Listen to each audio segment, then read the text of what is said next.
kalau murid di sekolah ini nurut, guru akan menyuapinya serpihan kertas. Pak Guru tidak sakit jiwa. Tapi, karena sekolah terlalu miskin, beli permen pun tidak mampu. Koran rasanya agak manis. Dan guru menjadikannya hadiah. Murid yang paling melarat bernama Carl. Sepatunya bekas dari ayahnya, yang ditambal memakai ban bekas. Takut dibuli, ia melepas sepatu. Anne masuk kelas bertelanjang kaki. Guru melihatnya dan marah. Put them on, boy.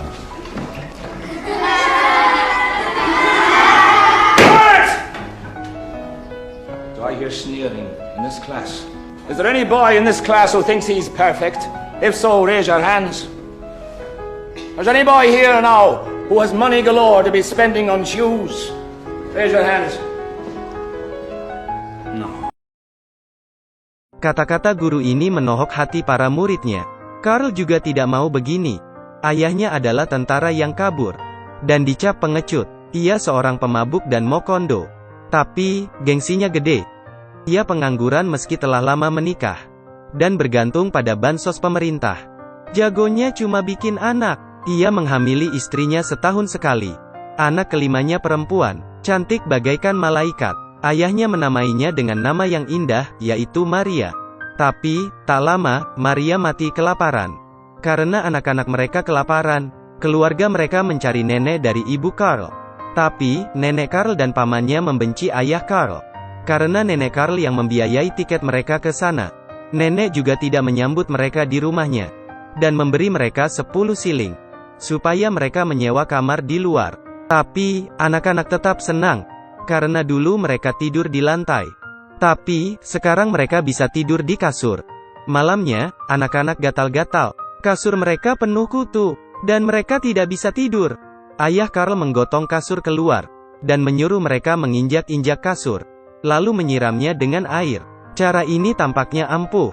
Tapi, adik Carl, Oliver demam. Mereka tidak mampu berobat. Bahkan, mereka tak mampu membeli arang untuk memanaskan air.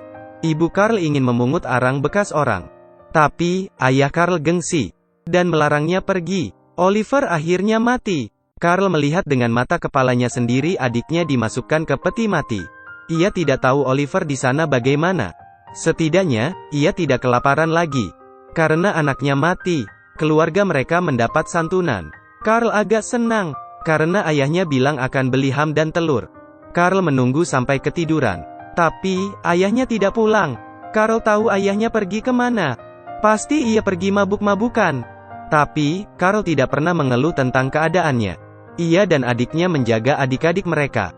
Ayahnya bilang mereka adalah keberuntungannya. Tapi, ucapan tanpa aksi sama saja percuma. Maria meninggal. Saat Carl menemui ayahnya, ia sedang mabuk. Di bawahnya, adalah peti yang digunakan untuk mengubur Maria. Carl rupanya sudah tahu kotak itu adalah peti mati. Akhirnya, ia meluapkan amarahnya.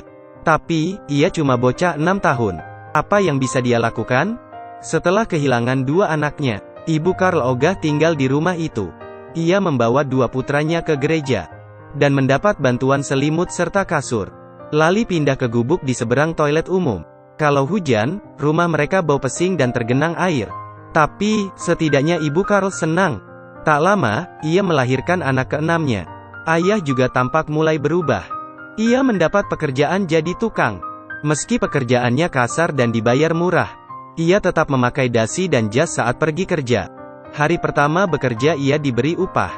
Tapi, malamnya ia menghamburkannya untuk mabuk. Dan tak sengaja menendang pispot. Esoknya, karena telat, ayahnya dipecat. Setelah itu, ia tidak punya pekerjaan stabil lagi. Ia cuma bekerja serabutan di desa. Dan dibayar cuma sedikit. Orang rumah sudah tak menaruh harapan pada ayah. Karena ia tak pernah menafkahi keluarganya sepeser pun. Carl akhirnya tumbuh besar. Ibunya melahirkan anak ke-7. Kakeknya mengirim 5 pound untuk dibelikan susu. Tapi, ayahnya malah menggunakannya untuk mabuk. Carl tidak dapat mencegahnya. Di rumah, benar-benar tidak ada makanan. Ibu Carl menyuruhnya untuk menjemput ayah. Tapi, Carl tidak bisa. Kalau sampai ayahnya malu, ia pasti dihajar sampai bonyok. Akhirnya, Carl mencuri makanan sisa orang. Dan menunggu ayah pulang di tengah hujan. Karena kedinginan dan kelaparan, Carl pun pingsan.